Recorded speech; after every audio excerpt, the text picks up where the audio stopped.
فیصل حکیم صاحب، سر ہم دیکھ رہے ہیں مذاکرات کے حوالے سے بھی ہم نے یہ صورتحال دیکھی، پاکستان اور افغان طالبان کے درمیان کئی مذاکراتی دور ہو چکے ہیں لیکن عملی نتائج سامنے نہیں آئے افغان طالبان رجیم کی وجہ سے۔ سر اب آپ سمجھتے ہیں کوئی امکان ہے مذاکرات کا، یا آپ سمجھتے ہیں سر اب ساری چیزیں ہی ختم ہو چکی ہیں، کوئی مذاکرات کا امکان اب آنے والے دنوں میں ہمیں نہیں نظر آئے گا؟ دیکھیں، جو صورتحال چل رہی ہے پاکستان میں دہشت گردی کے حوالے سے 2021 سے لے کر اب تک اگر آپ دیکھیں تو کم و بیش کوئی 15 دفعہ جو ہے وہ افغان ناظم الامور کو ایسے احتجاج کیا گیا، کوئی 4 دفعہ یا 5 دفعہ جو ہے وہ پاکستان نے شواہد باقاعدہ طالبان رجیم کے سامنے رکھے، 6 دفعہ یا 5 دفعہ سے زائد جو ہے وہ ڈیمارش کیا گیا ہے۔ تو یہ کم و بیش کوئی 25 کے قریب جو ہے دفعہ احتجاج کیا جا چکا، بین الاقوامی پلیٹ فارمز پر آواز اٹھائی جا چکی، جس کو دنیا نے پاکستان کے موقف کو درست قرار دیا۔ اقوام متحدہ کی رپورٹس جو ہیں انہوں نے بھی یہ ثابت کیا کہ صرف پاکستان کے لیے ہی نہیں بلکہ اب افغانستان کی موجودہ صورتحال جو ہے یہ پورے خطے کے لیے سیکیورٹی رسک بن چکی ہے۔ اس میں دہشت گردوں کی پناہ گاہیں ہیں، تربیتی مراکز ہیں، ہر جو دنیا کے کسی کونے کی دہشت گرد تنظیم کا نام لیا جائے تو اس کا کہیں نہ کہیں سے سرا جو ہے وہ افغانستان کے ساتھ ملتا آپ کو نظر آتا ہے۔ آج بھی جو احتجاج کیا گیا وہ اسی سلسلے کی ایک کڑی ہے کہ پاکستان جو ہے وہ کسی صورت بھی اپنے ہمسایوں کے ساتھ ایسے تعلقات نہیں چاہتا جو ایک بند موڑ پہ چلے جائیں اور اس میں کوئی جو ہے وہ مذاکرات کا عمل باقی نہ رہے۔ لیکن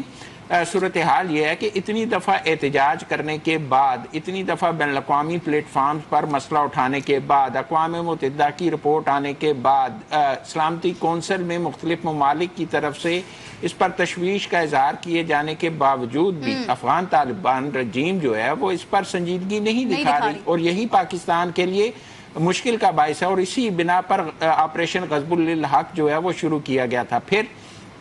جب عید الفطر کا موقع آیا تو دوست ممالک کی طرف سے کہا گیا، جس کو پاکستان نے جو ہے اس وقت قبول کیا اور عارضی جنگ بندی کی گئی، اس دوران بھی جو ہے وہ بالواسطہ یا بلا واسطہ روابط جاری تھے اور کوشش کی جا رہی تھی کہ کوئی پرامن حل نکل سکے۔ پھر چین میں مذاکرات ہوئے، چین نے بھی اس بات پر زور دیا کہ پاکستان کے تحفظات کو دور کیا جانا چاہیے، سعودی عرب نے بھی اس بات پر زور دیا کہ پاکستان کے تحفظات کو دور کیا جائے۔ ترکیہ میں جو مذاکرات ہوئے اس میں ترکیہ بھی اس بات پر بالکل کہہ رہا تھا کہ پاکستان کے تحفظات دور ہونے چاہیے۔ قطر لے لیں، جس ملک میں بھی گئے وہاں سے ایک آواز ضرور آئی کہ پاکستان کے تحفظات کو دور ہونا چاہیے، اور پاکستان کے تحفظات اس لیے بھی دور ہونا ضروری ہے کہ پاکستان نے 46 سال ان افغان مہاجرین کو اپنے سینے سے لگا کے رکھا ہے۔ اگر ان 46 سال کا بدلہ جو ہے وہ اس طرح ہے کہ پاکستانیوں کا خون بہایا جائے تو پھر تو پاکستان کے پاس کوئی ایسا چارہ نہیں ہے کہ اپنے جو شہریوں کا خون بہایا جا رہا ہے، جو سیکیورٹی فورسز کو پر حملے کیے جا رہے ہیں، ان کا جواب دیا جائے۔ اور پاکستان نے مجبوری میں کیا، اور اس میں بھی دیکھیں آپریشن غضب للحق جو ہے جو